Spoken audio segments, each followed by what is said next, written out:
Hello good morning बच्चों। Class 7th में आपका सिविक्स का लेसन नंबर 6 है जो हम आज करेंगे मार्केट्स अराउंड अस, यानी हमारे आसपास हमारे चारों तरफ बाज़ार जो हैं उनके बारे में हम इस लेसन में पढ़ेंगे। मार्केट यानी बाज़ार। मार्केट हमारे चारों ओर है। आपने tele shoppings and internet shoppings के बारे में भी सुना होगा।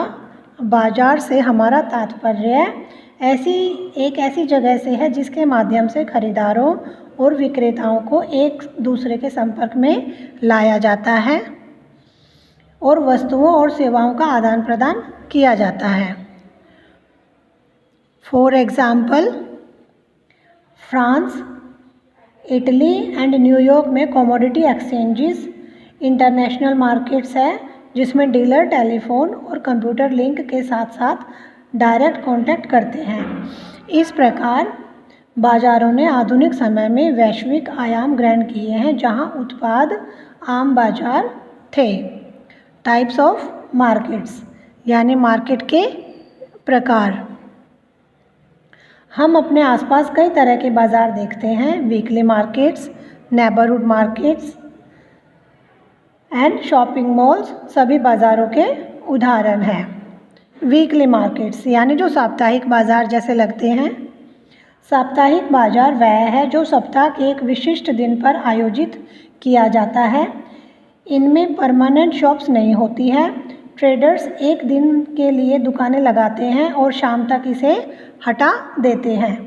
ऐसे हज़ारों बाज़ार हैं जहां लोगों को रोज़मर्रा के उपयोग की वस्तुएं मिलती हैं। वीकली मार्केट्स और बाज़ार में बहुत सस्ते दरों पर आइटम उपलब्ध हैं। वीकली मार्केट्स में दुकान के मालिक सामान्य रूप से घर से सामान लाते हैं। वीकली मार्केट्स काफ़ी फ़ायदेमंद होते हैं क्योंकि वे एक ही स्थान पर कई वस्तुओं जैसे सब्जियां, किराने का सामान और बर्तन आदि बेचते हैं। सेकंड है नेबरहुड मार्केट्स, यानी जो आपके पड़ोस में जो बाज़ार होते हैं नज़दीक में। इसमें वे सभी परमानेंट शॉप्स शामिल हैं जो साबुन, स्टेशनरी, हार्डवेयर दुकानों को तैयार करती हैं, जो तैयार कपड़ों और सब्जियों आदि को बेचती हैं। परमानेंट शॉप्स के मालिकों को उनकी दुकानों के किराए, बिजली के बिल और फ़ोन बिल आदि का भुगतान करना पड़ता है, इसलिए वे अधिक कीमत वसूलते हैं। मॉल एक शॉपिंग कॉम्प्लेक्स है जिसमें कई रिटेल आउटलेट्स हैं। उन्हें शॉपिंग और एंटरटेनमेंट वेन्यूज़ के रूप में देखा जाता है क्योंकि उनके पास रिटेल शॉप्स के अलावा food joints, entertainment centres and cinemas भी है। स्पेशलिटी स्टोर्स एक विशेष स्टोर केवल एक ही प्रकार के प्रोडक्ट्स जैसे clothes, shoes and medicine etc. को डील्स करते हैं। Factors influencing market trends.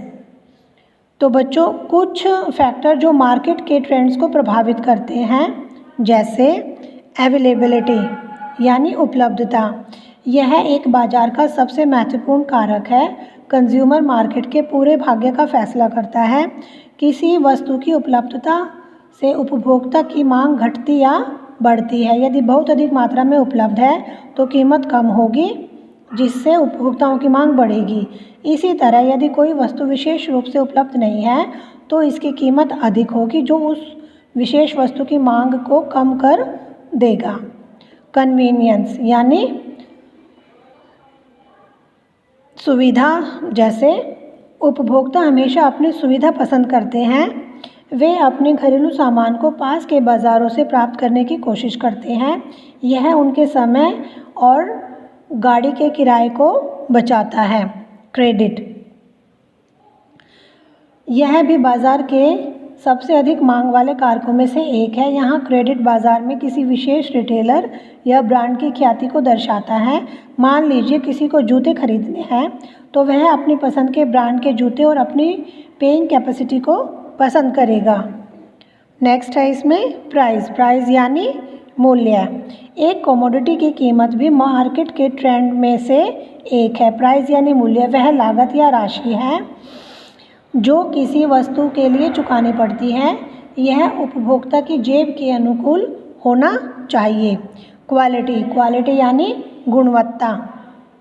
यह एक वस्तु की क्वालिटी को रेफर करता है जिसमें उस विशेष वस्तु के प्रकार या कच्चे माल का उपयोग, परिष्करण, दृष्टिकोण और स्थायित्व शामिल होता है। इनकम साइकिल यानी आय चक्र। किसी व्यक्ति की आय भी बाजार की प्रवृत्ति को काफ़ी हद तक प्रभावित करती है।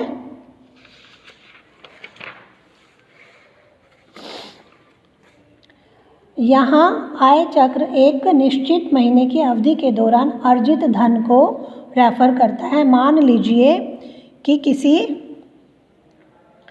को 20,000 का मासिक वेतन मिलता है तो वह अपने खर्च के सभी प्रमुखों को अपनी बचत और इमरजेंसी हेड्स सहित 20,000 के बजट के तहत निर्धारित करेगा। रिटेल मार्केट्स यानी खुदरा बाजार। एक रिटेलर अपने पर्सनल यूज़ के लिए कंज्यूमर्स को प्रोडक्ट बेचता है। वे मैन्युफैक्चरर्स या होलसेलर्स से सामान खरीदते हैं और कस्टमर्स को बेचते हैं। Functions of retailers. अपने बिजनेस को मैक्सिमाइज करने के लिए रिटेलर्स निम्नलिखित उपाय करते हैं, जैसे कि कस्टमर सेटिस्फैक्शन यानी ग्राहक को संतुष्ट करना। सेकंड है ability to acquire the right products यानी सही उत्पादों को हासिल करने की क्षमता। थर्ड है प्रोडक्ट प्रेजेंटेशन उत्पाद की प्रस्तुति। फोर्थ है design and layout and fifth है लोकेशन। द होलसेल मार्केट्स यानी जो थोक बाज़ार है। रिटेल मार्केट्स के ऊपर थोक बाज़ार है जहाँ से रिटेल शॉपकीपर्स अलग अलग सामान लाते हैं और आगे इसे अपने ग्राहकों को बेचते हैं। The Indian retail industry. Indian retail उद्योग दुनिया में 5वां सबसे बड़ा है। संगठित और असंगठित क्षेत्रों की तुलना में इंडियन रिटेल इंडस्ट्री भारत में सबसे तेज़ी से बढ़ते उद्योगों में से एक है, खासकर पिछले कुछ वर्षों में। हालांकि शुरुआत में भारत में खुदरा उद्योग ज़्यादातर असंगठित था। हालांकि उपभोक्ताओं के स्वाद और वरीयताओं के परिवर्तन के साथ उद्योग इन दिनों अधिक लोकप्रिय हो रहा है और साथ ही संगठित भी हो रहा है। बाजार की बढ़ती मांग के साथ उद्योग को सालाना 25 से 30% की गति से बढ़ने की उम्मीद है। तो बच्चों ये चैप्टर आपका कंप्लीट होता है। ओके।